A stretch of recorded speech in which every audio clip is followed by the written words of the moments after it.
refer to you as? Who, me? Yeah. Howdy, everybody. What's Just up? Church. Yeah. All right. Howdy, everybody. Long time no see. Hail. Everybody, look, it's Brian. Brian's here. He's the important one. He's here today. Ignore us two up top. In fact, Drew, this is straight full screen. This is Brian's show now. It's Yeah, I don't Brian's know about show that. I'm just hanging out. What's you didn't tell me how I could do Six Gun Gorilla. You didn't tell me I could catch up. Why are we going to break this? Oh, yeah. So I'm launching the campaign for Six Gun Gorilla Cemetery Without Crosses. That's technically the 8th issue in the series. Now, previously, I've released a campaign for the trade paperback, which had the first 6 issues. Then the last campaign was for issue number 7, and you could also get the trade paperback. I'm not doing trade paperbacks anymore because it's too confusing for the consumer. Okay. So people are going to be able to order the latest issue if they already have the previous 7, but they're also going to be able to buy issues 1 through 7 as floppies. And then, of course, because I figure that just makes it easier, it's less confusing. Can you just send me your PayPal and I send you money and you send me a little bit of everything you've got? Well, I've got hanging around. A couple of hookers. I've still got some copies of the trade paperback with the KEANU White, the limited edition KEANU White cover, and of course I'll pay extra to not slam your backers. No. Publicly here, I'm saying I'll pay extra so your backers get the deal. No, nobody has to pay me extra for nothing. I'm always happy to try to do right by my backers, and that's what this whole scene is about. It's DM me on the Twitters after this show, but let Drew do his intro. I'm sorry, sir. On the twatters, I will. To you, Drew. Tonight we're gonna have Don Chin. He had to reboot his computer, so he's running a little bit behind. And his book just released, BEARDZZERKER, a parody on the REEVES BRZRKR. Yes, Parody Press. Lots of fun there. So yeah, that's going on, and since we have Brian here, we're definitely gonna want to talk a little Six Gun Gorilla, and if you feel like it. And we have Sim in the house now. Oh. Sexy Sim. How you guys doing? I just want to put this out there into the ether that I am the biggest Don Chin fan of all time. None of you people can come close. Do you have the Do you have the Black Belt Hamsters 3D issue? I do. I have both of them. Excellent. I don't think this has the 3D glasses with it though. So let me check. I do have a Death of Superman with the armband still. Oh, that's cool. Damn. No, there's no 3D glasses in here. I'm gonna have to pilfer them from another 3D comic. That's another $30 to the issue price. I just want you to understand that. I hear you.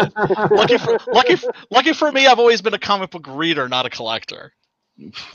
Same. Sim, what up, Sim? You sexy Quebecois, you. I'm doing great. How about you, Brian? Hanging in there, brother. See how he acknowledged you, but not me. Oh. I said hi to everybody, and you're muffled. No, you said how are you, Brian? Fuck you, Sam. What? I see how it is. We're beefing now. We got heat. Oh, shit. We got smoke, huh? Is there somebody that's talking? I would be insulted by that, but he's a Canadian. His opinion means half as much. Yeah, he's not in real America. He's not just a Canadian. He's a French Canadian. If you take the money value, yours going down, ours is going up. I don't know. Oh, it's like you've got this thing there. It's called healthcare. Oh, Don's in the house. I have to be nice now. Hello, Don. What up, Don? How's it going, Don? Bienvenue. I'm running. What up, dude? Pleasure to meet you, Don. I'm sorry if I'm roboting, guys. I'm trying to reboot my main router, so I'm just using my phone as a hotspot. We'll never forgive you. We'll never forgive you. We'll never let you live that down. What's up, Don? Pleasure to meet you, man. Pleasure to meet you. Thank you, Brian best parody man Wolfgang in von comics. Schreck. The best. Aw, thank you, guys. Here we are, Don Chen, the immortal. I'm sorry. I'm sorry I'm late. I'm so sorry, Drew. Sorry, brother. I tried to message you, but it was just I saw not working. Never forgive you. I saw a message that said that you were having to reboot or something like that. So I made excuses for you. We're good. Yeah, thank you. All good. I'll probably have you share the screen since I think I'm going to be taxing. No worries. I have it queued already. I made sure we watched the video. We're good, man. We're good. You are a good man. I appreciate it, guys. Yeah, we were Thank you. before the show started. Yeah. Awesome. We were watching it pre-show. So. Yeah, we got your back, Dom. So are we live? Yeah, we got Dom in the chat. Hey, hey, Dom, what's up, man? He says here something about Jason Goes to Hell director. Yeah, he wants to make sure Brian knows that the director from Jason Goes to Hell wants to do an interview if we ever bring Horror Talk back to life. Oh, okay. I like that movie. I like that movie a lot, actually. Yeah, so we can get that director on. So Jason Goes to Hell. Oh, right back at you, HT. While Drew gets this queued up. That's HT. That's Dom, right? You know that, right? We had Dom on a couple times. Oh yeah, of course. What up, Dom? You have to forgive me. My neurons aren't exactly firing at an optimal rate today. No worries. That's so you're like on the same page as the rest of us right now, then. That's what most of us normally are. yeah, pretty much. Real quick, while you get this, can you hear me? Yes. Yeah, we can hear you. Okay, real quick, while you get this queued up, I gotta know. Have you guys seen the Jordan Peterson Red Skull comparison? All day? Yes. Yeah, I have. Speaking of parody, it might be working now. She's testing. She's testing. It's funny that you bring that up, Church, because Don, of course, is the master of the parody comic. Go ahead. Understand. I'm sorry, guys. I have bring that up on Drew's channel. It's a little divisive topic, but I do want to say that will be the focal point of this week's Gospel of Comics. Gotcha. Let me see. Don, that's the show I want to have you on because I've got to talk to you about it. Because again, you are the master of parody.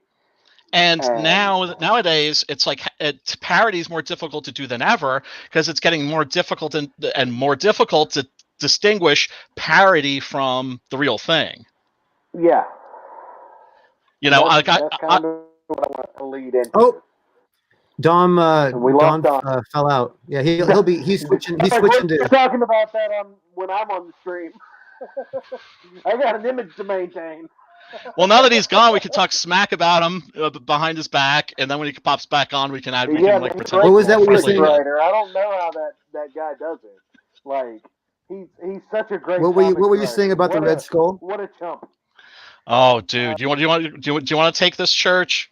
Yeah, the Jordan Peterson has been parodied as the Red Skull in a recent Marvel Comics release. Really? Huh. Yeah. And Jordan Peterson. They basically have a Marvel Comics version of an incel with his computer screen up, and the Red Skull is talking about the 10 rules of life as opposed to Jordan Peterson's 12 rules of life. Ugh. And yeah, he's talking about men losing their way and order in chaos and shit like that. The same thing Jordan Peterson talks about. So you're saying that the Red Skull is so the Red Skull is an SJW now? No, the Red Skull is Jordan Peterson. Okay. Yeah. He's a fair to middling academic. Yeah, with a Xanax addiction. The Xanax addiction. Nice to see you, Don, in the flesh. Yes, my wife came through in the clutch, and so now you get to see my smiling face. Your wife, Don's wife. So Don's wife is tech support. She is. She's awesome. You need to make a YouTube subscriber goal on your live stream that if you hit it, you'll change the desktop background of the screen behind you to the old school, like, bouncing icon where people can gamble on Windows corner. Are you talking about my screen, Yeah, you're Church? talking about Or yours. Yeah. where people can bet and do what again? And gamble on when the icon will hit the corner. Like, you know, the Oh. old screensaver where it was like the Windows or DVD or whatever, but it was the Yeah. one icon that would bounce around the edges, and every once in 5 years it would hit the corner. Yeah, it would just do this. It was like a slow motion Pong. Yeah, but it never really Right. hit the corner. It would always like come up and then almost touch the corner and then ricochet right by the corner. Right. It would hit the corner like once every 7 months. Well, you see, nowadays with the with streaming being ubiquitous, you don't have menu screens. It's a lot of the stuff, special features, menu screens, all that crap. That's all kind of fallen by the wayside, unfortunately. No, but see, Don can reset a screensaver in the background of that classic version of the Windows 95 icon bouncing around the corners of the screen. Oh, and when it God. actually corners, if a user points it out, the first user to point it out on the live stream gets a free copy of whatever he put in. Yeah, but what if people bring engagement?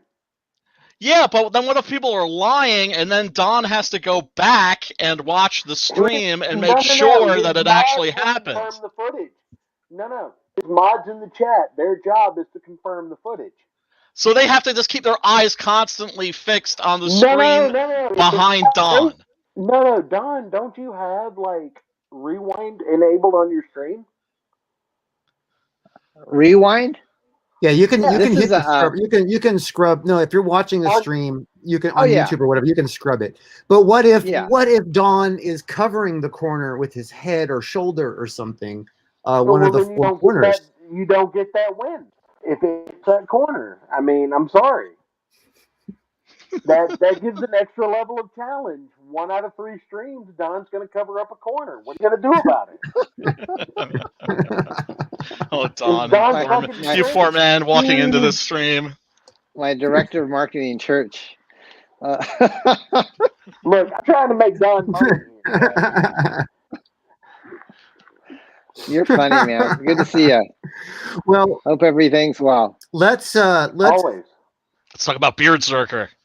BEARDZZERKER. Yeah, let's go ahead and give this trailer a good. This is a really good trailer. Now, that's one thing you can count on from Don's campaigns is an impressive trailer. That's for sure.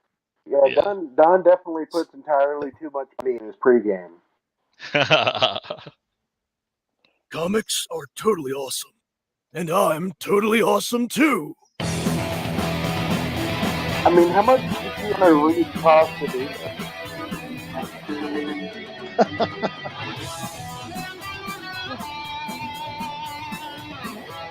BEARDZZERKER has everything you want from a comic book.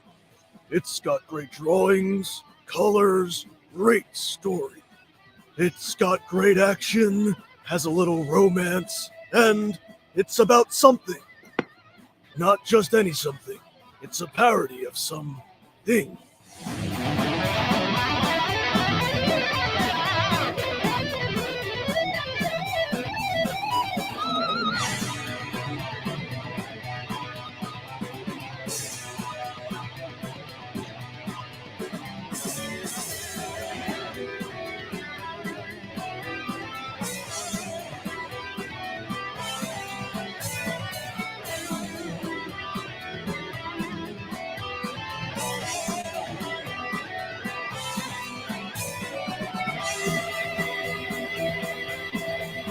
And I was like, well, I used to collect and I love comic books. And they were like, so, did you ever want to make a comic book? And I was like, yeah. And then Parody Press was like, oh, yeah. So they made a comic book that's a parody of my comic book. And it will probably be pretty hilarious, because that's what a parody is. Or at least what it's supposed to be. You know, this idea of kind of like a rock and roll warrior. Someone in an altered state. Someone with a big guitar axe. Then a pet cat that's from the hood. Just out of control. Speaking of out of control, there's his beard. It gets bigger and longer throughout the book until it takes on a fantastical life of its own. It's like, whoa! So check it out. If you do, I hope you enjoy it as much as I enjoyed making it. But honestly, I didn't really do that much, other than rambling on about comics and books. I mean, comic books.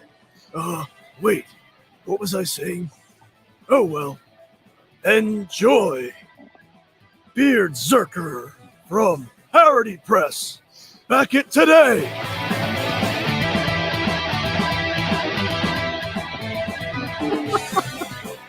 Definitely a blue-pilled KEANU. Very metal. Very metal. That was great. That was just great. Yeah. Thank most you, bro. definitely.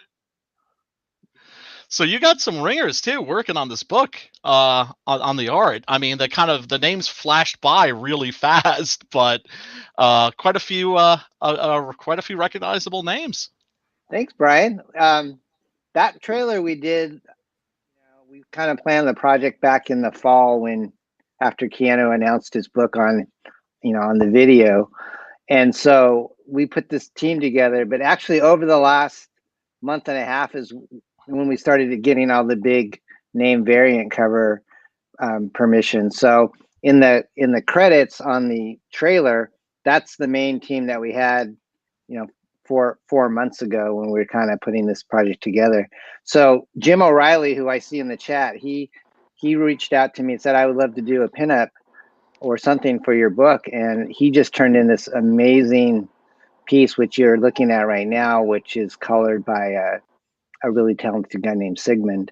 And so this piece, he said it was going to be a pinup, but honestly, it's very cover worthy, in my opinion. So yeah, it is. Yeah, if we can hit a certain goal, we may make a seventh cover, but I know for sure this is going to definitely be a pinup or at least a back. I think it's a back cover if it doesn't get printed as a cover. Yeah, it's impressive. First off, Yeah, I love the Kirby crackle. I think this is definitely the main for version 2 of this book. If you ever do a BEARDZZERKER 2. That's true. And want to give BEARDZZERKER 1 away. Secondly, tell us about the parody process. Like, how far in advance are you aware of something you want to parody? Well, normally, Church, it's already out. All the parody books that we did in the 90s, they were typically books like, Nightfall from Batman. We spoofed the death of Superman with the death of Stupid Man, and all those things had already come out. But in this case, I kind of had to navigate uncharted waters because BRZRKR was announced last year, but it didn't come out until just this last month. At least the first issue didn't.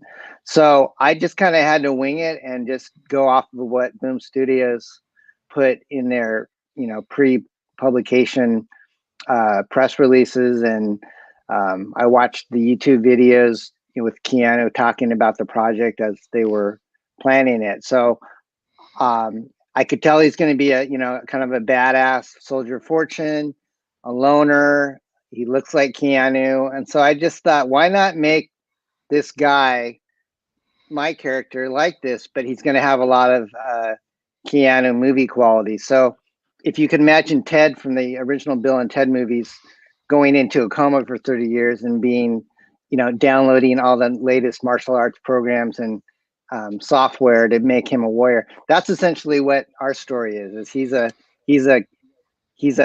40-something-year-old guy with a Conan-esque body, but he's still got the mind of a 16-year-old heavy metal high school guy.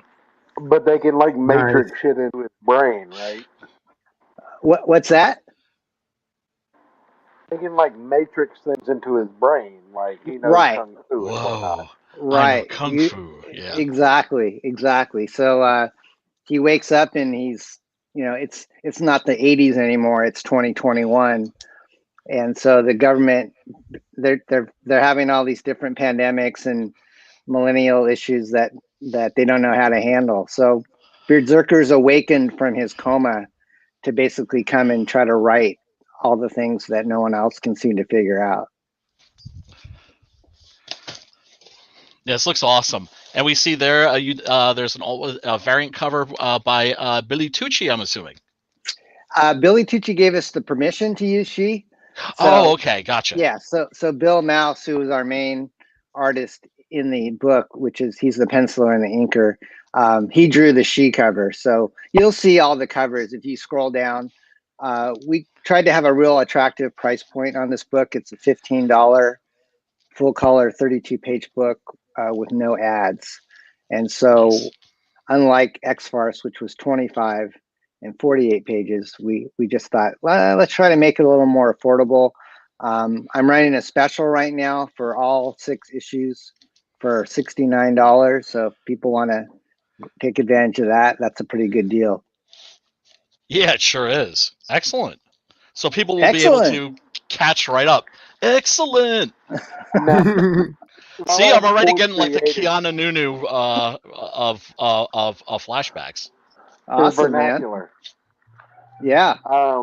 But while I have 4 creators at my disposal, let me ask you, and in a broad audience, do you think that there is a market for someone to create ads for other crowdfunded books and like fake ads that almost parody the ads of the '60s comics era and the '70s comics era, where you mail? Oh, it'd be funny. Like, I think that a couple of pages here and there of ads for, like, you could auction them off to other creators where they could advertise their book in your book. Like the old Richie Rich Hostess commercial pages. Yeah. I probably pull one of those up right here. Let's see here. I'm thinking of like Charles Atlas and those yes, the Johnson Smith ads that had like about 60 different items on one page, like the X-ray specs. Yeah, and the plastic doggy too. And the weightlifting guide that would get you buff in just a minute. Charles Atlas, yeah. Just in case you happen to be a guy that's getting sand kicked in his face at the beach. And those fucking sea monkeys, damn it. Oh, right. I know, those were a big disappointment. Broke the hearts of millions of children. Exactly. I put food coloring in my sea monkey tank and they all died the next day. Correct. Don, you're a terrible sea monkey. Or brine shrimp. You expect to see like these little people and this little city and everything like that, and it's just brine shrimp floating around. Exactly. If they live. Like you dump them in there and they're dead. In the tank. Oh God, biggest rip-off ever. They said they'll do tricks for you. So basically the trick is you leave them in the dark, and when you turn on the light, they're so stunned they're kind of just going into like an epileptic conniption. Oh my God. Oh man. Oh, it was so bad. And they smell like brine shrimp after a while. Your bedroom started to smell like a rotten seafood restaurant. Seriously, there needs to be a documentary, like a 2.5 hour documentary with like director's cut and bonus features, just going into like who the hell was it that sucked up all that money and cheated and robbed all those kids and broke our hearts. Oh man, it was the pet rock guy. Jim O'Reilly wants me to put my beard on, so I'll do this just for Jim. Oh heck yeah! All right, here we go. Rock and roll, Don. My beard's still bigger. Wait, hold on. It looks like Tommy Chong. That's racist. Yeah. Also, that's hilarious. Yeah, I kind of do like Tom. Well, Tommy Chong is he's part Asian, church, so. Yep. Yeah, but that's saying all Asian people look alike, and that's not acceptable in 2021. Great, I've been canceled. Oh man, I've never been compared to Tommy Chong. Maybe Jackie Chan a few times, but never Tommy Chong. Come But that's hang out in Arkansas with me, Done. We'll get you there to Tom John real quick. all right. So yeah, you're looking at a few of the interior pages where we learn about BEARDZZERKER. He's got an awesome guitar weapon that's his axe. It's called the Shredder. It's powered by the rock gods like Eddie Van Halen. Yeah, so we have a kind of a dilemma. He gets a pet cat that his friend left him he calls him Cat Stevens. So you're looking at Drew. You're looking at cover 1 right here. This is by the amazing Kane White and colored by Matt Yackey. Matt does a lot of Rob Liefeld's books and stuff. Yeah, he colors for Dan Fraga also. So Cannon is awesome. It's too bad that he couldn't get that book out for Rob Liefeld like 7 years ago, right? The second cover is you're looking Twitter, at. I'm allowed. You're looking at the she variant. We've got 2 captions, so we're gonna have a fan vote. Whoever likes either caption A, which is Holy She, or caption B, which is the second one, is right underneath it. It's a character saying, "What is she doing here?" Ouch! Vote Ow! chat. Ow! Chat. Vote Holy She. Yeah, that seems to be the running winner at this point, even though I haven't had the poll yet. Another big land on this campaign is the first, as far as I know, the first printed appearance of Rainbow the Brute from Ethan Van Sciver. So, is he doing the cover? No, this is actually Preston Azevedo. He's really good. He does Doc Salem, and we wanted to bring kind of this cool Frank Frazetta-esque feel to this cover. So that was the whole logistics thing, though, because Rainbow the Brute is only like 6 inches tall, and BEARDZZERKER is like 6 feet tall. I was thinking, if these 2 fought, it would be kind of a one-sided battle. But Preston says, "I got an idea." So he basically said, "Well, let me basically have Rainbow be the winner," and he gets to adopt Cat Stevens as his trusty steed. Like So He-Man's Battle Cat. Yeah, that's Preston. Yeah, I like it. And he's got the axe as the souvenir, It's all the bloody. guitar. Oh man, yeah, Preston's the bomb, man. I love that dude, and he just keeps getting more and more amazing. He's actually the one that's going to be illustrating Six Gun Gorilla 8. Awesome! There's actually a little bit of lore there if you want to explore that with Rainbow the Brute and the book and guitar as the axe. In Nordic mythology, Thor's hammer was an inch too short because of Loki's mischief during the hammer's construction. And if it would have been an inch longer, it would have been the perfect weapon. Well, is it the hammer part, the Uru metal part, or is it the haft? Is it the hilt? Oh, okay. It's the haft. Yeah. Gotcha. And because of that error in craftsmanship by the dwarves, because of Loki's mischief, Thor's hammer is an imperfect weapon. Still fuck you up, though. Well, that's the reason that sometimes he throws it wrong, it doesn't come back to his hand. Right. Cool. He can't spin it as fast as he needs to spin it. When he first gets it, he has to learn how to use it, type thing. It's very important. And Rainbow the Brute breaking the axe is kind of it's not a perfect weapon, but I'm keeping it, right? Yeah.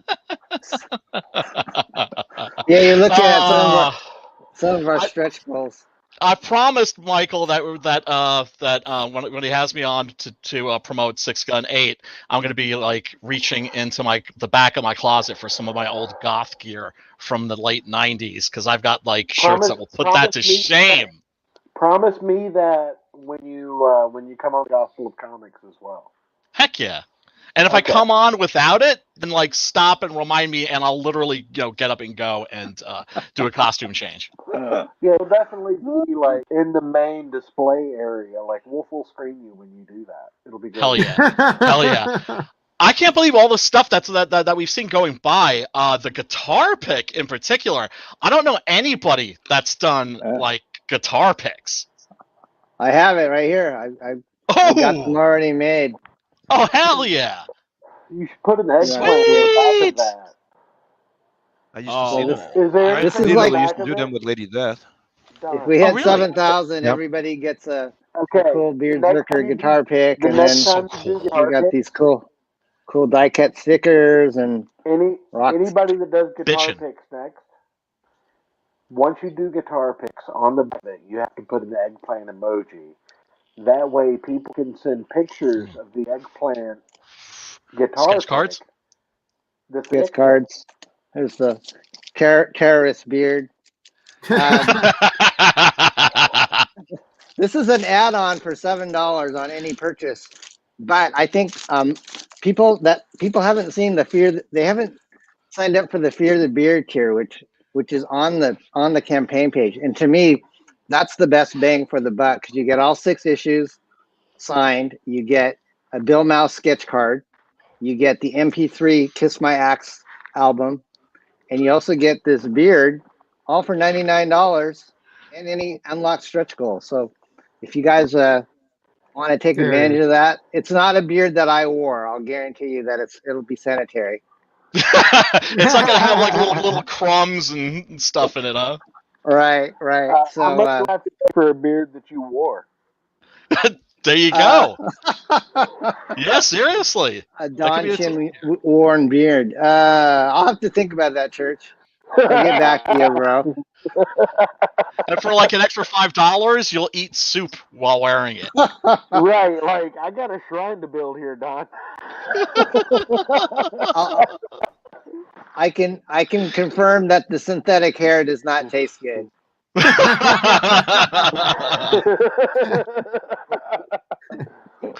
Oh God. So Don Chin's only. You already moved that Preston. You already moved the Preston black and white. That sold the first night. We launched on Bancroft's channel on April 1st, and that puppy sold quickly. I asked him if he was going to sell the painting, and he said his wife is kind of encouraging him to keep some of his artwork. So that's probably like a $2,000 piece, just because it's rainbow and it's Preston. But he's not cheap. Preston is. Yeah, tell me about it. He's not cheap. Well, I've been paying him in back issues, like in old comics, so far. So. Oh, really? Yeah. Now you tell me. Now you tell me. Yeah, we have U.S. Assassin as one of the guest covers. That's courtesy of Mark Polton and Mike McMahon. That's a double cover, a wraparound cover, and we're having a lot of fun with this book. It's being drawn by Bill. It's lettered by Keith Gleason, who works on the Mighty Mascots for Alterna, and Bill's own daughter, whose actual name is Cat Mouse, is our colorist. No kidding. Her name is Cat Mouse? K-A-T Mouse. M-A-U-S. Wow. Yeah, she's really sweet, and she's a 10-year veteran of the comic book business. That shows us how old we are. Bill and I are like I'm a grandpa, but Bill's got a few years to go on that one. Oh, that's awesome. Yeah. Any questions from you panel folks or I'm just checking out. I'm checking out these tiers real quick here. It's a lot to take in. Yeah, I put a lot of time. Don. No lunchboxes. No lunchbox this time, Church. But where's my lunchbox, Don? You're getting an X-Force. The books are supposed to be here Thursday. Let me show you what Church is like. He's hankering for. We only made like 24 of these puppies. X Farce is in demand. X Farce is in demand, so you guys can, we're gonna be shipping these out in April. You don't have to wait like a full year. So I can put one in storage and use one to take my lunch to work in. Yeah. Do you want your sign, Church, or do you want it blank? Of course I want it signed. What the fuck are you talking about? Do you want it signed on the front or on the back? On the front. On the front? Okay. Or the inside. That way it won't get like rubbed off or damaged. Yeah. Yeah, that way it might get on my sandwich. You want on the outside, on the bottom. Do you want me to use the mug a little bit? Yes. I'll put it in the shrine. I'm going to buy a coffee pot at work. I'm going to use the mug at work so that they can know what a big nerd I am and nobody will hit on me because I'm married and I'm faithful. I know I'm sexy, but I'm married and I'm faithful. So I just want everybody to know what nerd I am. Good man. Oh, yeah. Jim wants to know the other uses for the beard. I haven't used it as a COVID mask, but you never know. You probably could. Yeah, you can do that. And then for our follically challenged fans, you can use it as a toupee. Whatever you want to do. It's a little, what do you think? Yellow. What do you think? Who dressed like this back in the day? Not Flock of Seagulls. I'm not sure what I'm trying for right here. You're making me think of like Legion from like the New Mutants, but that's kind of cool. I'm liking that's a little emo. It's like a baseball cap. Like it shades your eyes from the sun. I can do that. It's only $7, man. What a steal! It's versatile. It's versatile. It's very versatile. It's like a visor and a beard. It looks like a dead cat. Looks like a dead cat on his head. It's like a visor, a toupee, a face mask. Like you could wear it as a COVID mask. A disguise. He puts it on top of his head. He could pass as Robert Smith. You rob a bank, you take the beard off. Wait, did I go too far? Well, you do some crimes and then you take the beard off and nobody's gonna recognize you. Right? Yeah, like nobody's gonna know that it was you because they were looking for a guy with a beard. Exactly. They're going. Tommy Chong robbed my bank. Tommy Chong robbed my bank. Put him back in prison, damn it. You get a lawyer, the lawyer gets you off on discrimination. All Asians don't look alike. He said Tommy Chong. This is obviously not Tommy Chong. Oh my goodness. Oh my goodness. Oh man. Yeah, I'm tasting the hair right now. It's nasty. Oh. Take one for the team, Don. Take one for the team. Just for your entertainment, folks. You gotta eat soup and a hoagie if you wear the beard for sale. Say that again, Church. eBay for auction. All right, for a good cause. Yeah. Like you pick a charity, you auction that soup and sandwich beard off with the crumbs and the sipping. Okay, so I'm just laughing here that you have a panel here where they're singing a Rick Roll song. Like, I'm never gonna give you up, never gonna let you down, never gonna run me around and desert you. I decided to make fun of the coronavirus instead of a pandemic. I made it an earworm that it's Rick Astley and nobody can get any work done because they're basically just singing his songs 24/7. Do you know how he became infamous? This is actually an interesting story. So like on very, very, very, very, very early days of YouTube, before there were ads on YouTube, like before Google bought it and it was actually still like independently owned, the Rick Roll video, that the music video for that song, was inserted into clips. Like, so basically they would put a thumbnail up and they would like try and like, hey, this is a clip of something great that you want to check out. It's amazing. You know what I mean? Right. And then you would click it, Yeah, the and you'd Rickroll. watch, and it would have have a couple of seconds, and you get boom, and then it would be the Rickroll, and you'd be Rickrolled. Yeah, Yeah, that was circa 2000. If you worked in a it was cubicle, a name in the late 90s, early 2000s. yeah. If you wait, worked no. in a cubicle around that time, or like right before the .com boom, yeah, you got Rickrolled a lot. Oh no! You got. Oh man, you never got office rouletted? No, I never did get office rouletted. Oh no, that was when somebody would send a link to you and 5 of your coworkers.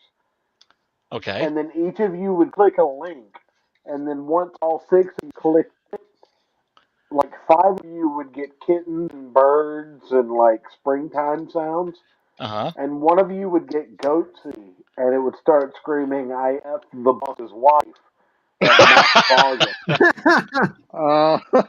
Nope, can't say I ever had that pleasure. Yeah, that's at least it's not as bad as the fake blue screen gag. Right when the internet became new, and people didn't really know how to use it very well, that people were putting out joke websites of the blue screen that would go full screen automatically. The blue screen of death. Right, so they click the link and they'd get a big blue full screen, and they wouldn't know how to get out of it. And they would think that their Windows are completely crapped out on them. Right, because Windows was like that. Back then it was Control W. You would do Control W to close your window. Yeah, it would close the window. Yeah. Right. That was the only escape. Well, it minimizes and maximizes window. No, that could be locked out back then when you could program that stuff out. Yeah. We're talking Windows 98 here, man. Yeah, we're talking like 98, 95, 3.8. Right. Back in the Disney before XP came along. Right. Back in the dial-up days when AOL was king. Before pinball. Before pinball. Right. Pre-pinball. You've got mail. You've got mail.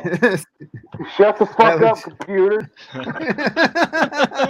Fucking unplug speakers because you've got mail for 8 days. Oh man. If you sit down over a weekend, you got mail for the next 7 fucking days straight. Fuck you, computer. I never had AOL. I hope there was like a feature where you could turn that off. There was. There was, but you could. It was hard to find. It's not that it was just hard to find, but the thing is you could disable it when you were logged in. If you were at your login screen, or if you forgot to shut your shit down before you went home for the weekend, you would get mail all weekend. Oof. You got mail. Because those settings aren't turned off on the login screen. Gotcha. That makes sense. So you had to literally shut your shit down. Correct. You had to shut your shit down, or you would hear you've got mail for days straight. Oh, that's so brutal. Dial up. Wow. 56K modems, man. We've come a long way. Although here in the States, we still have like the slowest internet in like the developed world. The thing is, you guys don't understand. People who grew up with 56K modems always kind of got like a guilty feeling deep down in their soul when they hear that noise, because that means they were going to masturbate. And the internet is for porn. The internet is for porn. It's true, man. Pornography. Look, everybody forgets the VCR was a device that allowed you to watch pornography in your home. So is the internet. So is the internet. It drives smut drives all technology. It really does. I guarantee you, man. Like, that noise is like Pavlov's law. As soon as you hear that noise, you start to feel a little bit guilty because you're about to get a 56K download of a titty. Yeah, do you guys remember how long it took for a simple 5K graphic to load into your page? You'd be sitting there waiting for the graphic to load, coming down the screen. You were there for like 17 minutes. And some pages had so many pictures, it would just like take forever. Yeah. Oh, especially if they uploaded full-size photos as the thumbnail. Right. Right, because the thing is the internet got started because of IBM message boards that were sharing scanned images of porn magazines. Yeah. Yeah, man. I remember those days. I remember when I had a computer That- store in the 80s and 90s, and Well, we would sell like an IBM PC clone with like a 20 meg or 40 meg hard drive and even a monochrome monitor was a few $1,000s. Yeah. So it's like a 20 megabyte hard drive. Can you imagine that Right. would Right. hold My hardly first anything? PC, my first PC was a 2 gigabyte hard drive. 2 gig. So I'm Wow. I'm 13 years old, right? I got hit by a car when I was 11. So after the law Ah, that settled, explains so much. I know, it right? does, right? They knocked a lot of shit loose. So when everything was settled and the dust cleared, I had a settlement and I had a trust account. So the first thing I did, being a poor ass white boy, is I went and got me a computer. And You got yourself a what? A a pewter. computer. A pewter. Yeah, computer. Was Right. it like a You don't Commodore understand. 64? No, man, it was a goddamn HP. Oh, wow. Nice. Oh man, remember DOS? That shit was the worst. No, Remember you remember when you went to somewhere like CompUSA before they went out Yeah. of business? Yeah, or Gateway. Wait. I took my computer classes at CompUSA, actually. Yeah, you remember when they went out of business? Yes, I do. Right after I finished my computer classes. So that's around the range of time that I bought that PC. Oh wow. Really? I was Makes you I feel was old, man. yeah, I was like a 27-year-old man then. I remember one time being in like a video store and they had just re-released on I think Xbox and PlayStation like old Atari 2600 games. Yeah. And I couldn't wrap my head around why anybody would want to play those things. And there's a little kid next to me and I was like, look at this. Back in the day, we just had like 2 dots and a line. Boop, boop. Pong, And we were yeah. grateful. Pong. Yeah. I was 10 years old, and Pong was the very first video game, and it came out. I remember I was 10 in an years old. airport. Swat in Y'all an remember airport. Joust? Y'all remember Yes. when Of Joust course. came out? Yes, And it that was arcade. supposed Yes. to be like the evolution of Pong because it had breakout on the other side of the game. Right. Yeah. Beep, beep. Hey, Oh, video games advanced very, very quickly from Wow. Pong to Pac-Man. I mean, that was like 4 years from Pong to Pac-Man. Yeah. Yep. And now you look at what games are like, and it's just yeah, you it's look at just like Monster Hunter astounding. and shit like that, where they have like 8K cameras. Where they're Shit getting looks better than photorealistic real life. now. Yeah, man. And of course, what's going to drive virtual reality? What's going to put a virtual reality kit in everybody's home? Pornography. Of course. Robotics, right? How are robotics going to advance? Pornography. Yeah. Actually, those wouldn't be pornography. Those would be actual sex toys. No. I just bought my BJ suit where I just put a suit on and it gives me a BJ. And I get virtual reality. Oh man, that's so right around the corner. It's going. I was downhill curious. fast. I had to look. I had to search and look for the first iteration of Pong actually released, and it actually says the first release of it was 1972. So the Pong has actually been out longer than I remember. So Yeah, I had Yeah, had one of those consoles. It's known to be the first video game. Yeah, I remember being a really, really little boy and seeing it at an airport and playing it and being absolutely fascinated. Yeah, I remember being a kid, having my parents walked in with my uncle with an Interlivision. And television. Television. It looks like a phone thing. Yeah. And the first games that were on it was Pong, Space Invaders, and Burger Time. And then Yeah, there was Intelli- IntelliVoice. Yeah, IntelliVoice. Remember in B-17 television- Bomber? Yeah, yeah. But in Oh, television, 17 in Bomber. television was great. Television was great because that's where you got the first iteration of Pitfall. But So- people don't understand how hard Burger Time was. But Oh, you know, man. didn't Intellivision become Nintendo? Didn't that one become the other? Nintendo was a playing card company. No, I thought it was Atari that bought them out. Was it Atari that bought them out? Atari I thought so. was already around. So What I'm saying though is Nintendo to begin with, before they ever got into video games, were a playing card company. Right. So And then there was they were proprietary by the name grew off of. And then there was the Super Famicom, right? And wasn't that the Super Nintendo?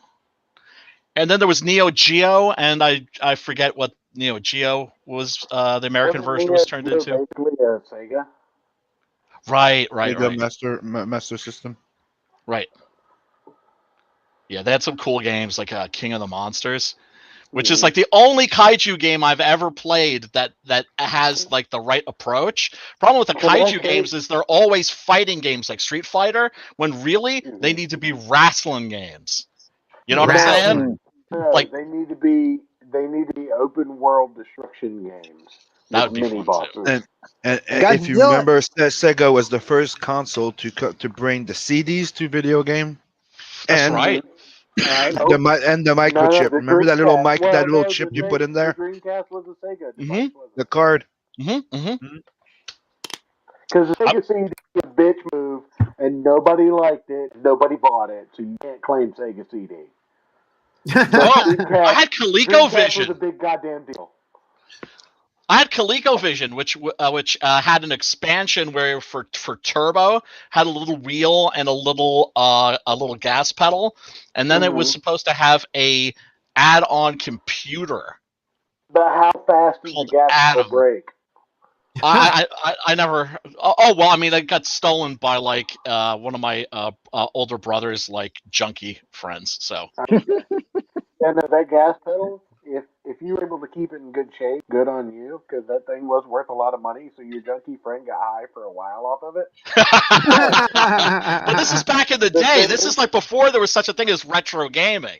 But the thing is, with that gas pedal, it broke within the first 2 or 3 uses.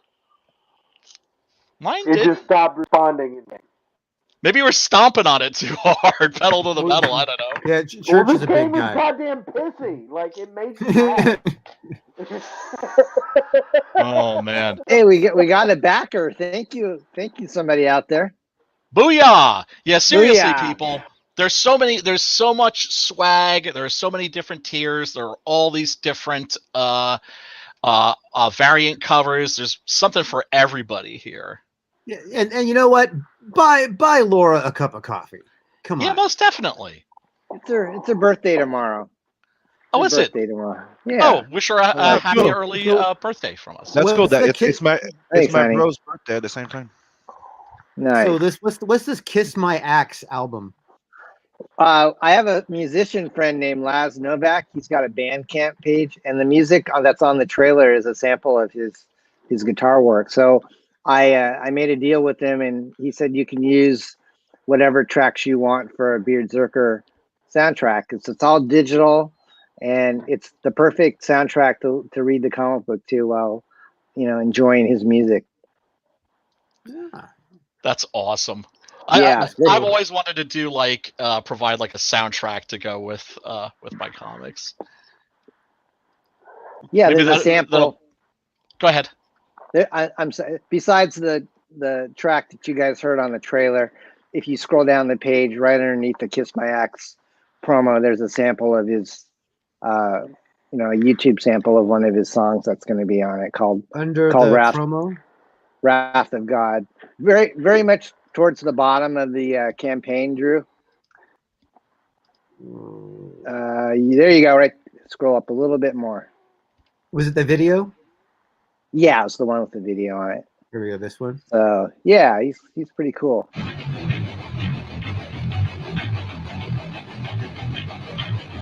And part of the story is that the millennial musicians. I said part of the story are the millennial musicians of 2021. They don't give metal any respect. So he goes to the. I don't call it the MTV Music Awards. I call it the Empty TV Music Awards. So he goes and basically lays waste to.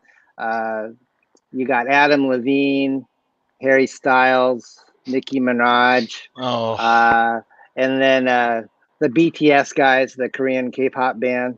So he just goes all John Wick on them in this book.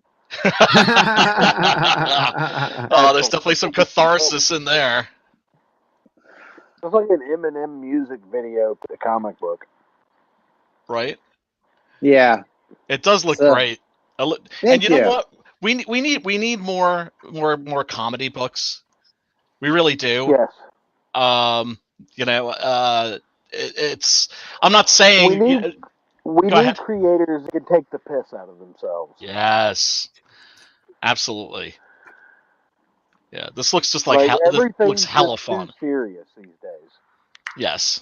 Yeah, that's our mission. My wife and I said, you know, this isn't going to make me quit my day job, but after the last 2 years that what we've gone through, we just thought let's go out there and be a light. Let's make people laugh again. It doesn't have, everything's so politically correct and everybody is afraid to like the movie laugh. Yeah, the movie Airplane was a huge influence on me, and Mel Brooks movies, and I don't think you could make those movies anymore. I think no way. People would have too much of a fit. I'm surprised they haven't. I'm surprised they haven't canceled Mel Brooks and Leslie Nielsen yet. You know what I mean? Blazing Saddles is meme at this point on the Dick Show. Every week they say something about Blazing Saddles, and you couldn't make this movie in today's climate, Sean. No, there's no way. And that's true. You couldn't make. Nobody over the N-word gets it. Right. Well, why do you think the field of comedy in general is just totally stagnant right now? You notice there aren't any. It's like comedy right now is on hold. Yeah, the pause button's been pressed. If you're funny, you magically sexually assaulted 17 people. Yeah, there you go. Yeah, you're misogynist and you're sexist and you're everything. Mm-hmm. Yep, and everything that you say in jest, you mean literally. Yep. Yeah. There's no room for nuance. They're very literal minded. You guys know about the soccer league and the equal pay movement, right? Yeah. Like the danger hair soccer player moving equal pay or whatever. Uh-huh. There was a lawyer on YouTube named Nate the Lawyer, and he broke it down into contract agreements. And contract agreements as of 2.5 years ago, where the female league got benefits, including healthcare, dental, vision, pregnancy time off, maternity leave, which is different than pregnancy time off. Like, you can take time off that you're pregnant as well as have maternity leave after you deliver. Mm-hmm. They had several different bonus leagues. Like, they got second place in World Cup as opposed to first place and third place, and they had a World Cup tour bonus, and they had basically enough money in their contracts where it worked out that yearly they were actually making more money. More than the guys. Yep. Right, because they were getting paid all of these benefits, which ended up being, a couple of $100,000 more than the men getting paid in cash because they had no benefits. So let's take a quick sideline. But that's not funny, but the book is. Most definitely. Correct. Yeah, so going back that, people, and Don's a legend. Thanks, guys. Well, we all knew that.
Very So nice. everybody go and put your email on the mailing list for Six Gun Gorilla, I'm gonna do that right now.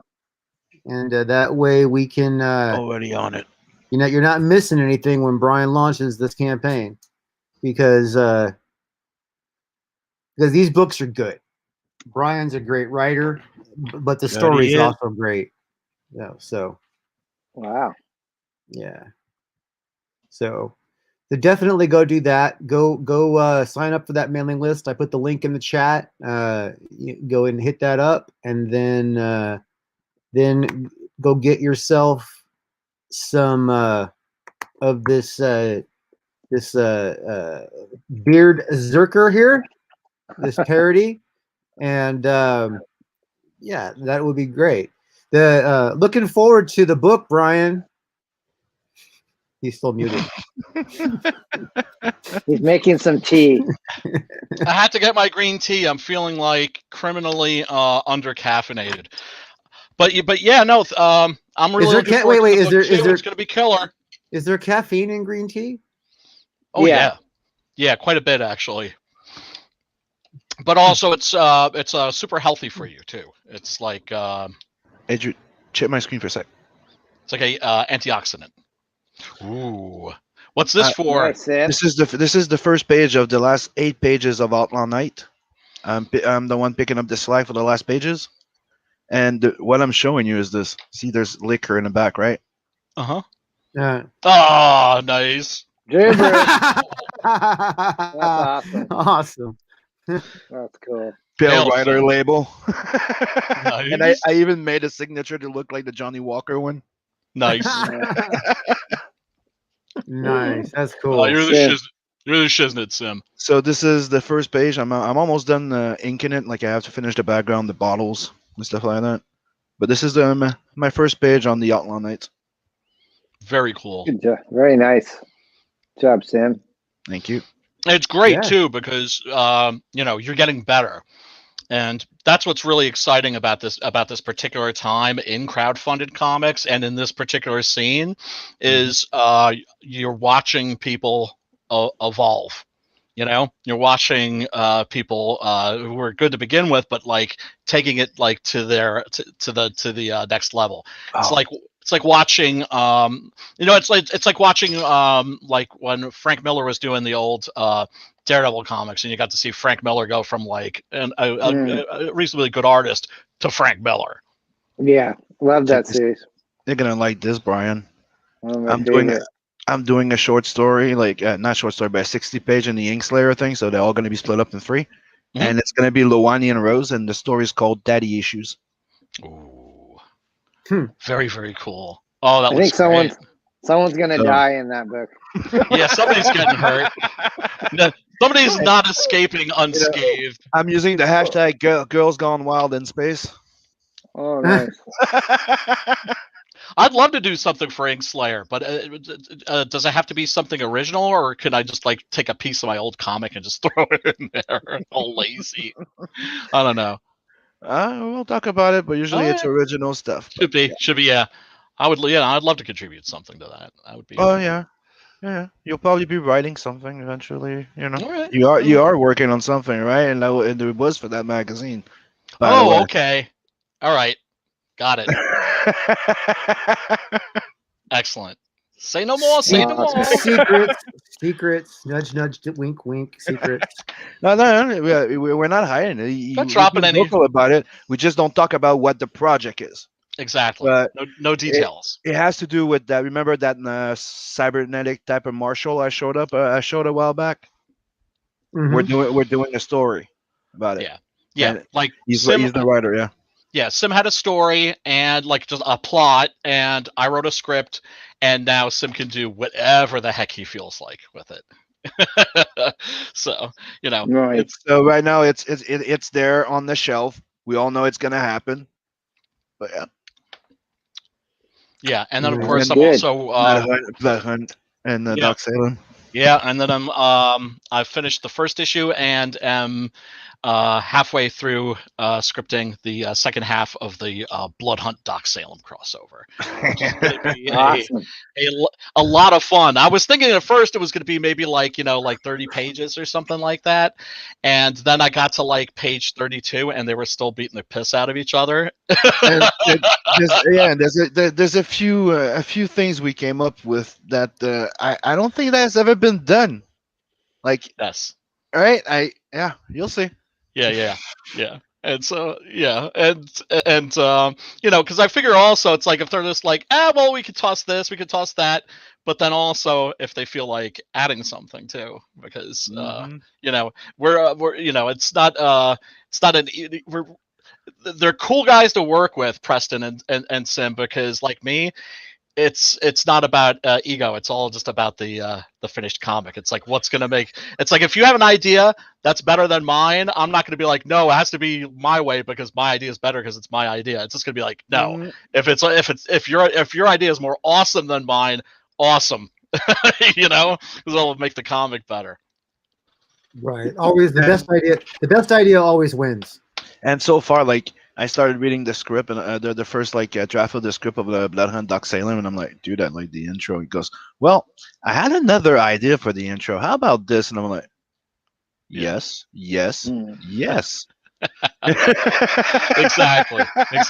Like he understands the character, and we pretty much just come up with a story, and we'll technically just make sure that you're staying on track for the characters.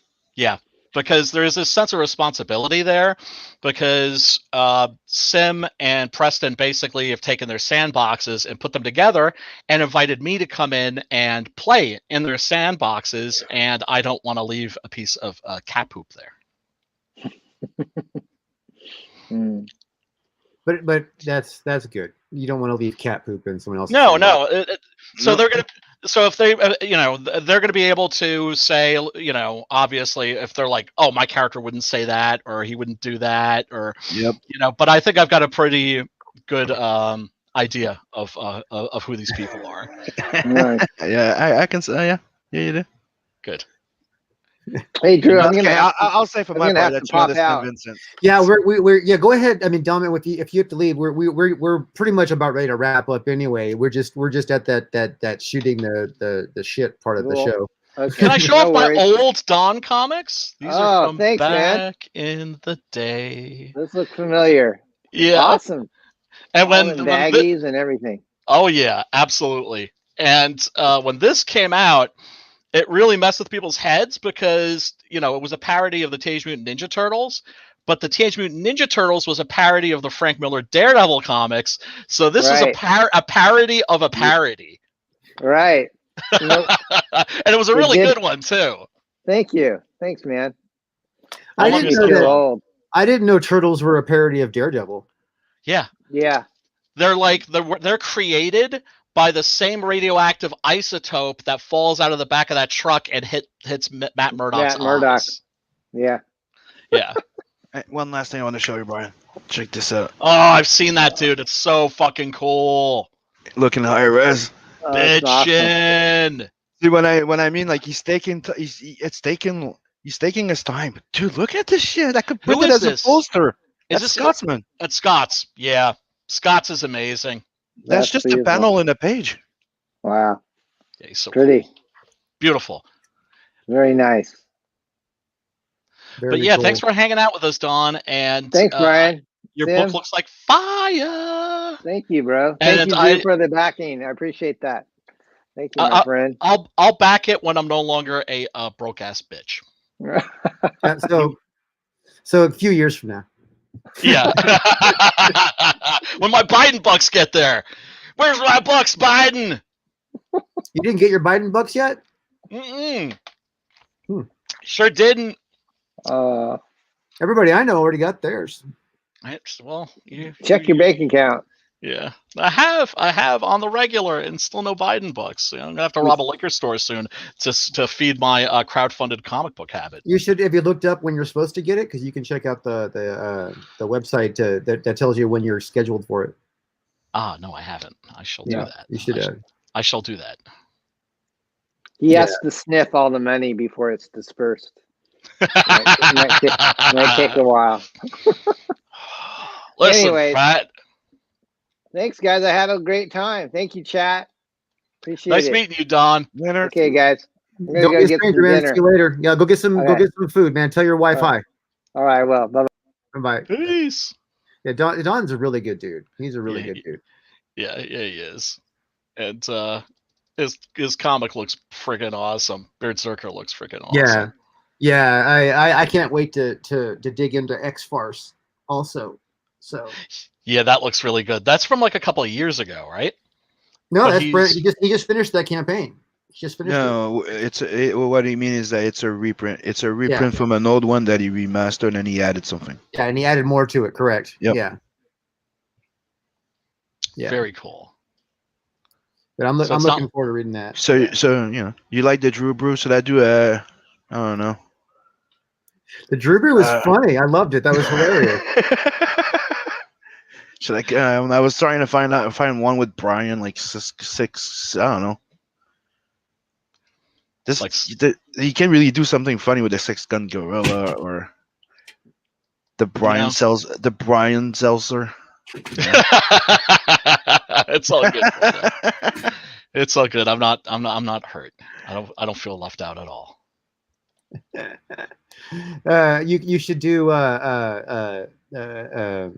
when you saw the Sugar Rush. No, instead of like Goldschlager, you should have the Krishgau. Goldschlager. It is Goldschlager. Damn it. I was thinking we were getting like Yodem Yaga or something like that, but I put Yodem Blast. Oh, that's sweet. Yeah, I trying to have fun with the liquor in the back, you know. For people, and Scotsman, man, damn, just like killing it. I know. I would show you more, but I can't. I understand. Yeah. You gotta like tease that stuff, you know what I mean? Give a little leak here, little teaser there, tickle our ass with a feather.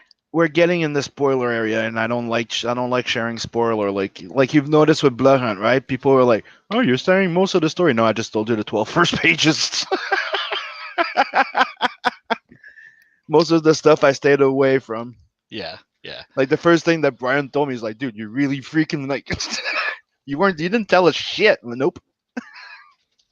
Yeah. Well, I mean, because all I could say is that people are going to be like really entertained by it. Like that's going to be the goal. I mean, I'm going to try to give it like a proper story and maybe even a little gravitas, you know, and here and there, and it ties into the first Doc Salem issue.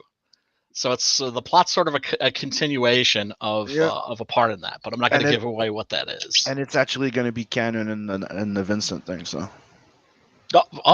Okay. Yeah, I mean, because the way I'm writing it is that it could just be like an Elseworlds thing, but I'm also going to be expanding a little bit.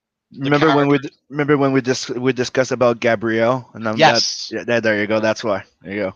Gotcha. All right, here's a tease, you guys. This is the first anybody has seen This is a page. This is not the first page. This is a page from Heartless. Nice. So Who's just doing kind of Who's doing this again? doodle bags. Yep. Oh, doodle bags. Nice. Yeah. Yeah. It's actually, he's actually perfect because the way he shadows things gives everything a little bit of a horror-esque feel without like being like horror, you know? Right. And which is perfect because Russian architecture and that kind of stuff's going to look really great with that kind of look. Plus, it's demon fighting. You know what I mean? So demon horror element. It has that dark aspect without having to go dark. So Right. I like it. Right. I like it. I think he's the perfect artist for this project right now. So I'm excited. I don't know how much you've seen. You haven't been hanging out with us and stuff, but yeah. I know. I I've been know, right? Off in the twilight zone. I know it feels like like a friend you haven't seen like for a long time. Like, hey, dude, this, and let me show you this. I mean, how many hours have the three of us just hung out? You know what I mean? Just hanging out like this right now, and it's like Brian hasn't been around for since October. Drew, just get a clue. He doesn't like us. Yeah, I know. He's found better friends. He's found better friends than us. As Preston said when he was on, I think maybe was it last week or the week before? Yeah, last week. Basically, life has decided to take a very big and prolonged shit on me. I've just had a lot of bad stuff happen, man, and a lot of bad stuff happened to me back to back to back to back to back, and I was pretty fucked up there for a while in a deep depression. But I'm back, and I'm once again amongst the living, but feeling a little punch drunk.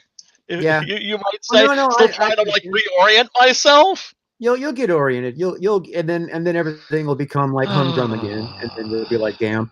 But hey, so we did briefly talk about this in the DMs, but when you feel like you're freed up in time and you want to write something new, I got a bunch of projects that it's like we'll work with my outline and you can and work your magic in between and we'll make some stuff happen. Because I got more than I can handle. You know what I mean? I got a lot of stuff that I'm working on, and I got my nonprofit paperwork in place, and I'm going to be having that coming up, and I'm going to be doing a lot of time where I'm going to have to be out there raising money and stuff. So I mean, and there's just a lot of little things that I want to get done. There's stuff that I want to get out there. You know what I mean? And so I have work for a writer that I trust. So I will keep that in mind. Right now I'm booked, which is a good thing, which is a great thing, and which I'm incredibly grateful for. But like Preston said, it's shit that's coming up. Right. It's sort of like down the line, but man, I appreciate the offer, and if I do have an open space, absolutely, and the project sounds like something I could give 110% to. By all means. I have a lot of projects that there's probably 20 ideas that need developing. And some of them are like really developed. Some of them are just like ideas, and you know what I mean. But seriously, it's going to take me like another 40 years of my life to get if I was going to do it all myself. So. Yeah, no, I got a lot of stuff I want to do too. I got that werewolf book that I want to do. But it's like right now it seems like the market's a little oversaturated with werewolves. And oh god, there's a sword and sorcery book that I want to do. That's kind of like Lord of the Rings, if Lord of the Rings took place like almost entirely in Mordor. Yeah, no, it's it's like fuck, man. It's an exciting time to be a part of this scene. And hopefully we won't have like another civil war this summer. I'm already like kind of bracing myself. No, there's because there's Better not. There's no way we could, because the elements that could have a civil war are all gone. You know what I mean? There's that whole. I mean, unless if like anybody who was to have a civil They still war at this snipe. point, They still snipe at wouldn't. each other on the twatter, and I Yeah. like try to like step in and be like, y'all motherfuckers really hurt us last time, so don't like start up again. Yeah. So Well, I won't. I don't think it's the same, because I hope not. the community marketing has changed to where all the people that could have grievance with each other, you know what I mean, are no longer like big supporters of the overall community. You know what I mean? So it's basically when that last one happened, everybody's all like, well, we can't trust this. We got to go on our own. You know what I mean? So Yeah. We lost a lot of people. We lost a lot of customers. So, but we still have a bunch of customers. We did lose a lot of customers. Yes. But luckily, we have awesome backers that are on board for whatever we're doing, and right. We love them for it. Yeah. Definitely love the backers. I have been really busy with just crazy BS these days, man. I cannot wait until I can get caught up.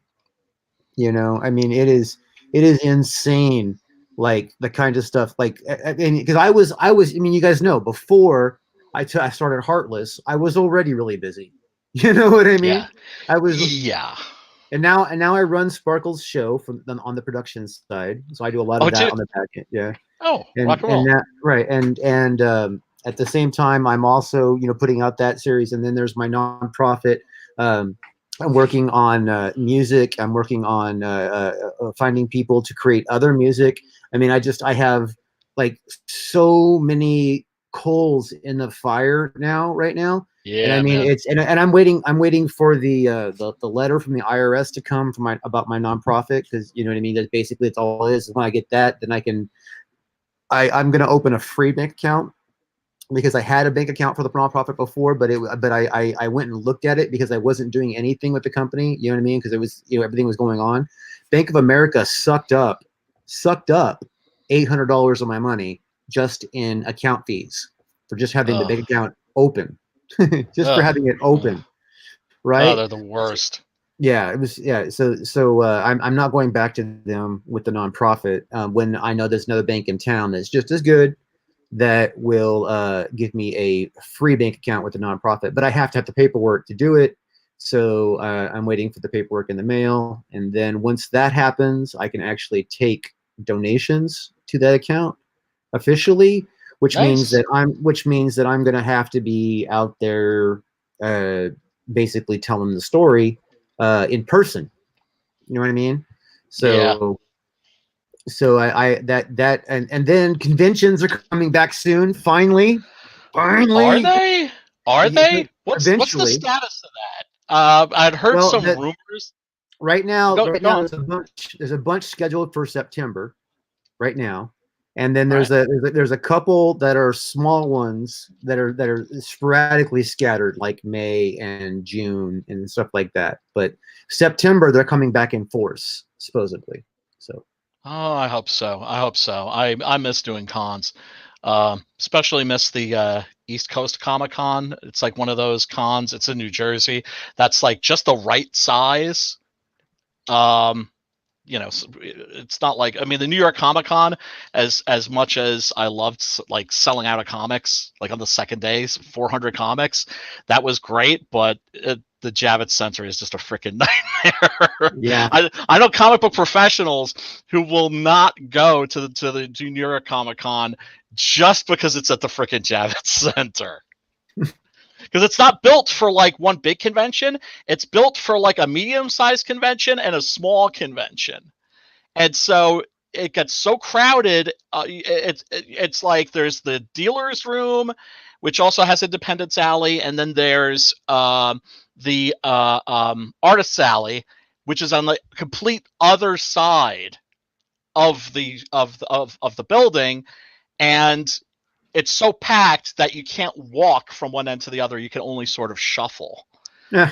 And I remember just like looking over the sea of people, and it took me a half an hour to get a stale pretzel. And I was just like, yeah, I'm not leaving my table alone for that long. No, I can't imagine doing that. Yeah, I can't see me getting up from the table. Like I remember when even that one last October, that was just a really small one. For the whole day that we were there, I got up once to pee. Mm. I mean, that's why it's cool if you have somebody with you, like at the East Coast Comic Con. I had two of my millennial friends who are like really into manga and anime, and they'd been to like anime conventions before, but they'd never been to a Comic Con before. And you know, one of them is an aspiring artist, so I was like, "Come and hang out."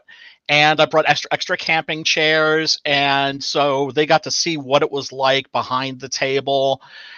Interacting with customers, and I also got to be able to get up and actually go and check out the convention. They would man my table for me, so that always helps, you know. Very because cool. you want to get a feel for the con, especially if it's going to be like 4 days or something like that. Yeah, I would. I'm gonna like when the LA Comic Con, in September.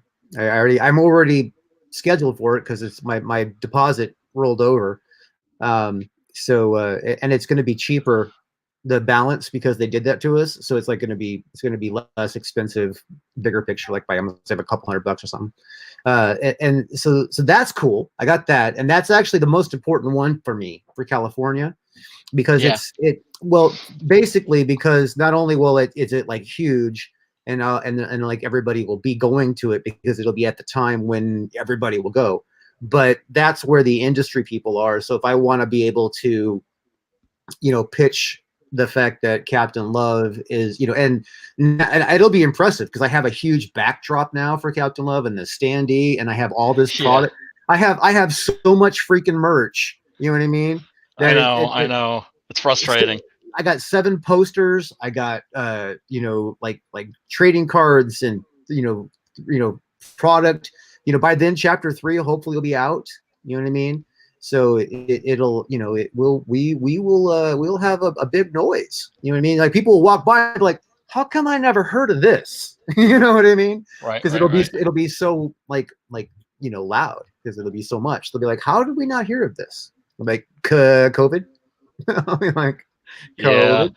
Yeah. I really want to do Texas. I really want to do Arizona.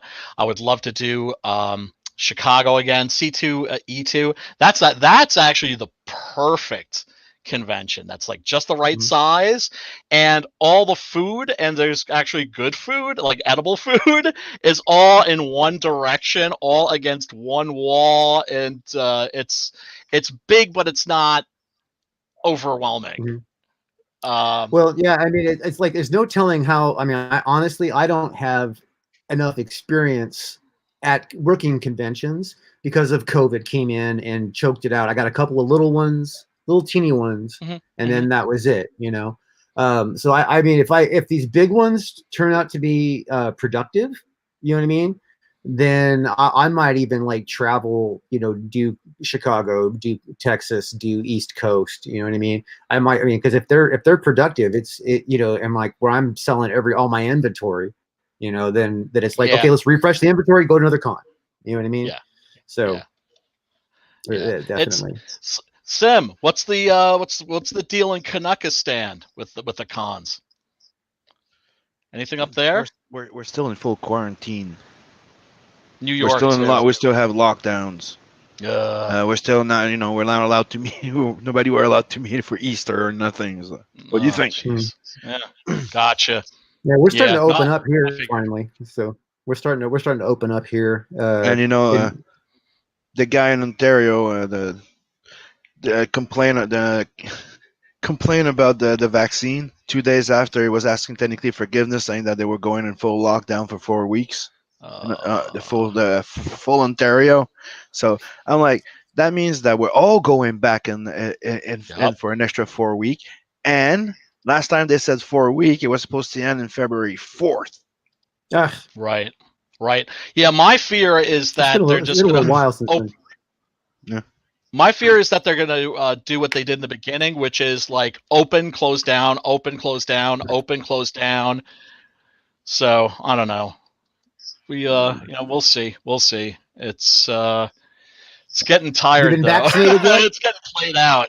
No, I haven't. Uh, In fact, the vaccine's very hard to get where I'm at. I've got some elderly neighbors and friends that are trying to get it and still haven't. So Wow. It's yeah. actually pretty easy to get here if you qualify. If I'm just standard qualification, I'm up for like the next group. However, my ex's household, because they have older people in the household, and I do still go over there and help them and stuff like that. I guess I qualify as part of their household, even though I don't actually live in the household. Right, because you're still there, coming and going. Because I'm there a couple, like probably like once a week or something, for one reason or another, and so like I'm going to go up and to the Indian reservation and get a vaccine from that. So I think there's a res out where you are. Dude, there's like 5, dude. Oh, no kidding. Just watched an interesting video the other day about black metal being like really popular in the Navajo reservations. Dude, there's this one reservation. I'm not exactly sure what their tribe is, but they're up Toll House Road a ways. And if you go up there and you cross a certain, not the main road, but you go off the road and you cross a certain like area, right? You will find that all of a sudden your car will be surrounded by other cars. And if you get out of your car, you may not survive. What? You really need to turn back around. Yeah, you have to turn around and leave because because you're not welcome there. They don't know you. They don't know your car. If you continue to drive, they will roadblock you, and they will get out of their cars with rifles. And damn, is this you a turn around COVID and thing? go. This is not a COVID thing. This is just like a reservation of really heavy hitting Indians that are seriously racist against anybody that's not a Native American. Yeah, they're well, it's just that they've had too much. I know. Yeah, I know. And they also I think they also run drugs and stuff too. So on top of it, but. But I have no evidence. I have no evidence of that to say. Right. Well, Jason Aaron did this comic book series that was absolutely phenomenal called Scalped, which was basically a gangster drama set on a Native American reservation, and about a guy that left the reservation to join the military and now has come back. And he turns out that he's working for the FBI, and it works in like the Leonard Peltier thing, and it's I'd heard that they were turning that into a TV series, but has yet to show up. But I highly recommend that comic book series to anybody because it's the art in it's absolutely spectacular, and it's like really beautifully written. And Jason Aaron, I don't think comes from a reservation, but he knows his shit and gives all of the details about life on the reservations, and it ain't pretty.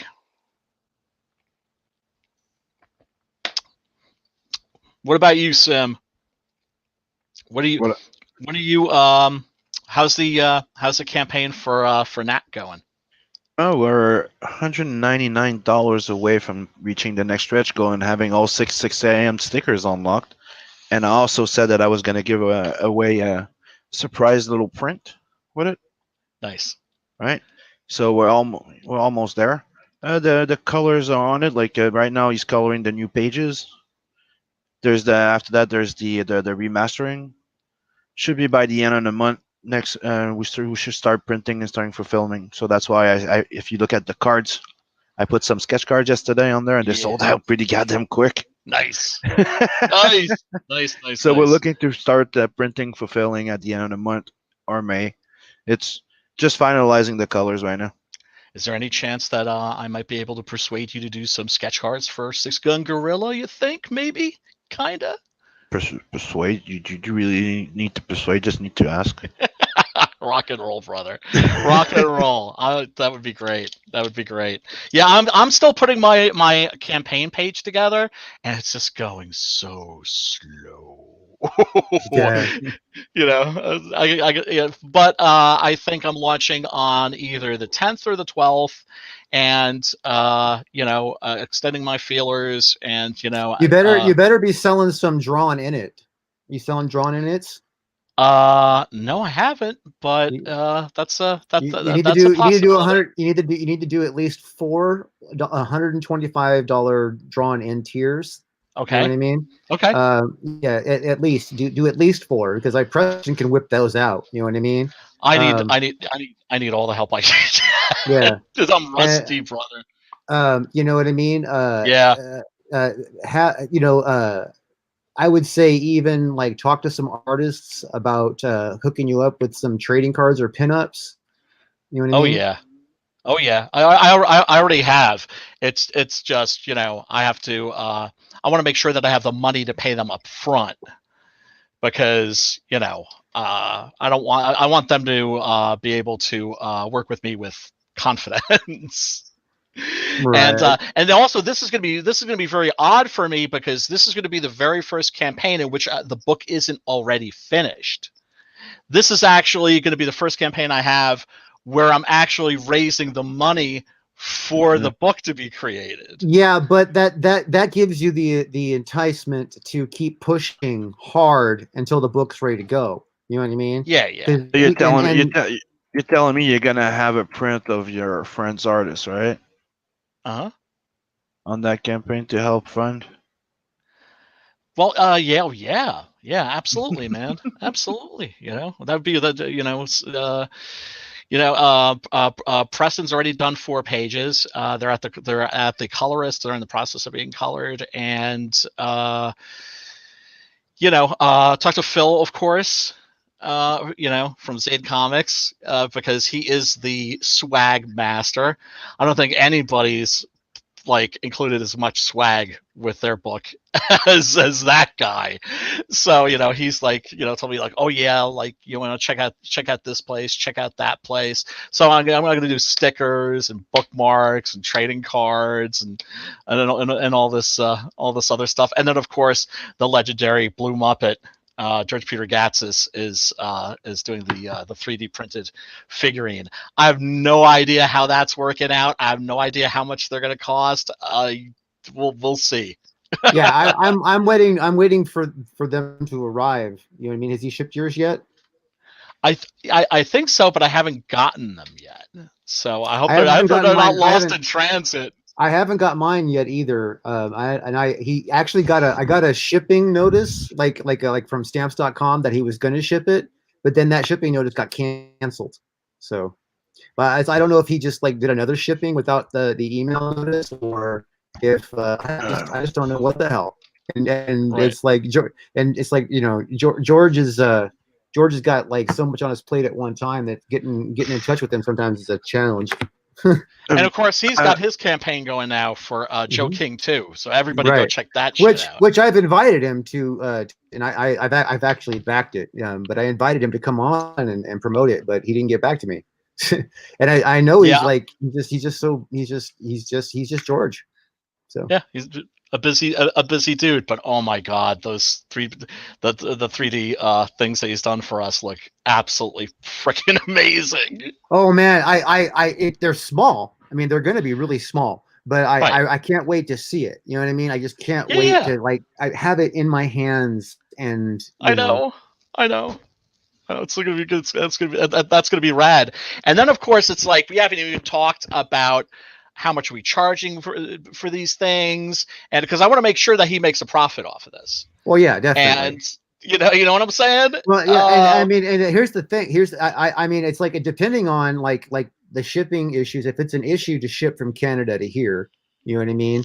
Something like that. If that's an issue, then I'm thinking that I might, depending on how this all comes out, I'll pay him for the file that he's developed.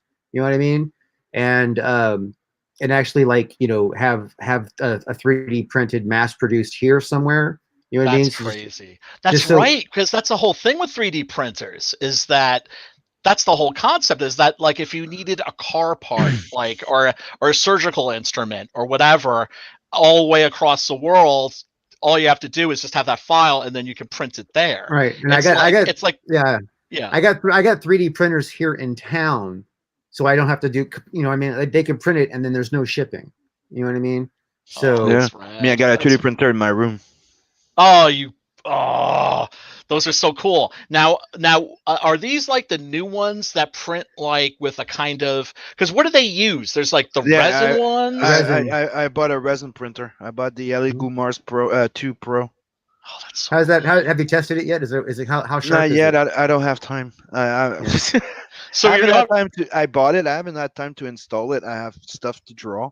Someone was telling me. I started modeling. I started modeling a bust, and then I full that figure of Oh Nat. yeah, that's right. That's right.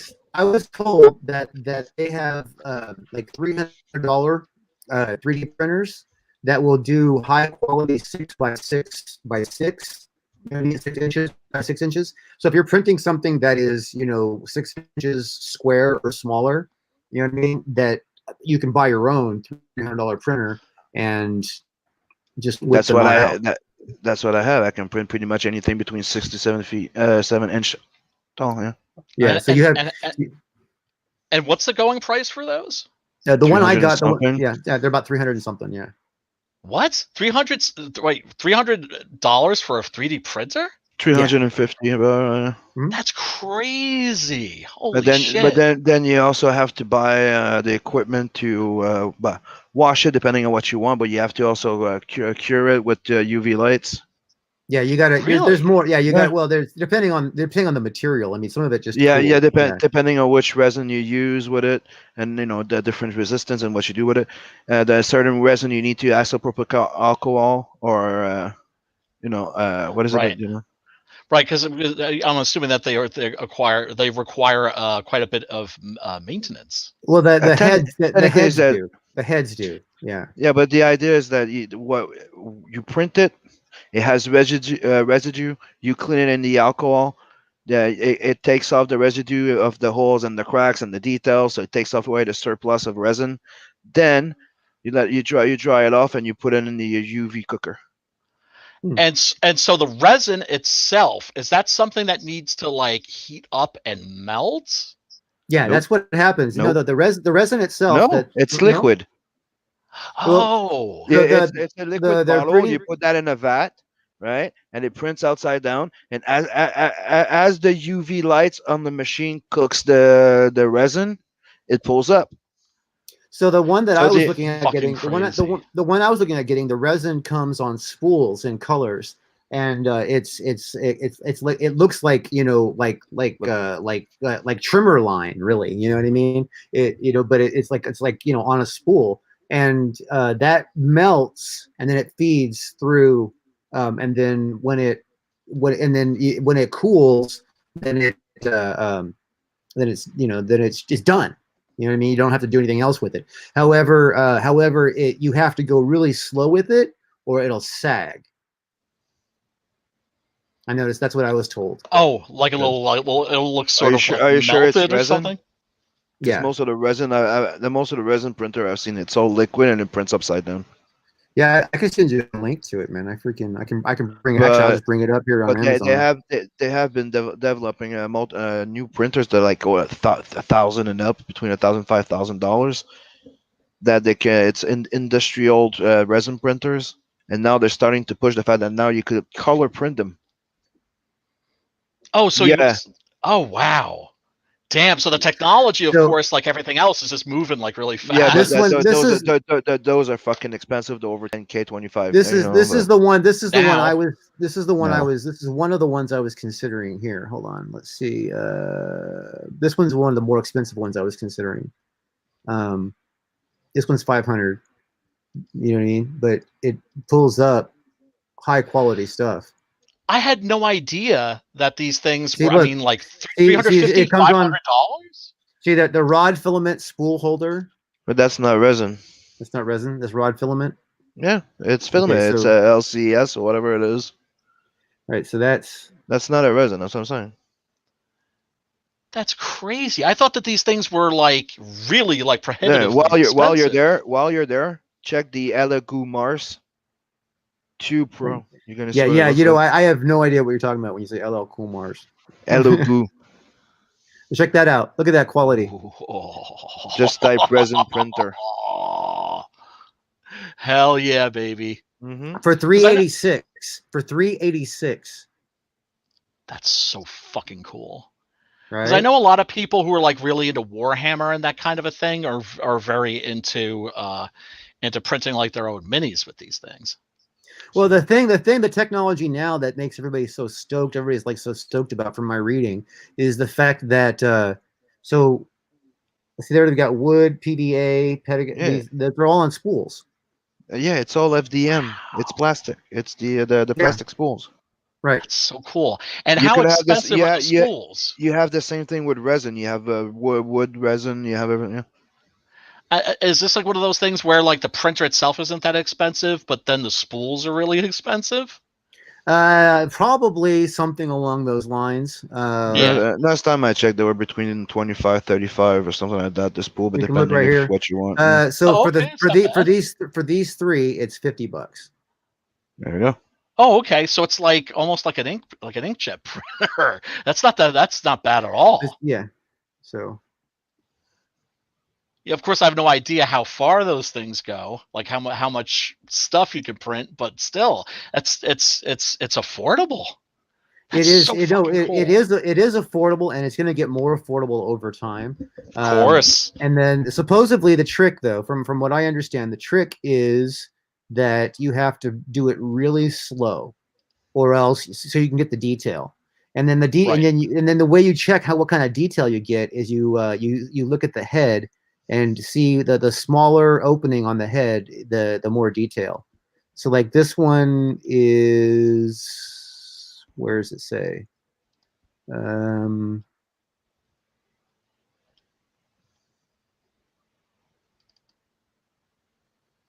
point, that's the filaments. I remember seeing one of these things at the East Coast Comic Con, like, I don't know, 4 or 5 years ago, and just being fascinated by it. I was like, this is like the next best thing to like one of those teleportation pods from The Fly. Yeah, I mean, I there it is. 1 point. See, this is see. Look. 1.1 millimeter, right? So 1/10 of a millimeter is how fine this will draw on. You know what I mean? On your thing. So it's inevitable that people are going to be able to scan their friends' faces or their faces and turn them into action figures.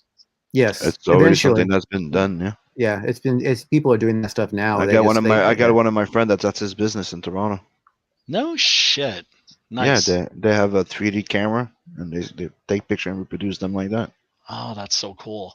But then you can't just give them a picture, so like it couldn't be like a surprise for your friend. You'd have to like get them in there and. Not really, no. Okay, gotcha. Oh, really? Okay. But you could probably do it. You could probably do it with pictures. You could, but you know it would be more expensive because you actually have somebody to build it. Right. Yeah, you have to 3D. You have to 3D model it at that point, right? Yeah. Right. Like you can use the something that 123 cloud or something like that it's called that you can build it up. You can build a reference from the pic, but you still have to freaking sculpt that thing. While if you have a 3D camera around him, you can build a cloud that represent the entire feature. Then after that, you can just convert it to a mesh. Yeah, so then you have to like get a 3D camera and just kind of go and just like walk around him without him noticing. Yeah, but over there they have multiple cameras like they did the Matrix move. Remember? Yeah.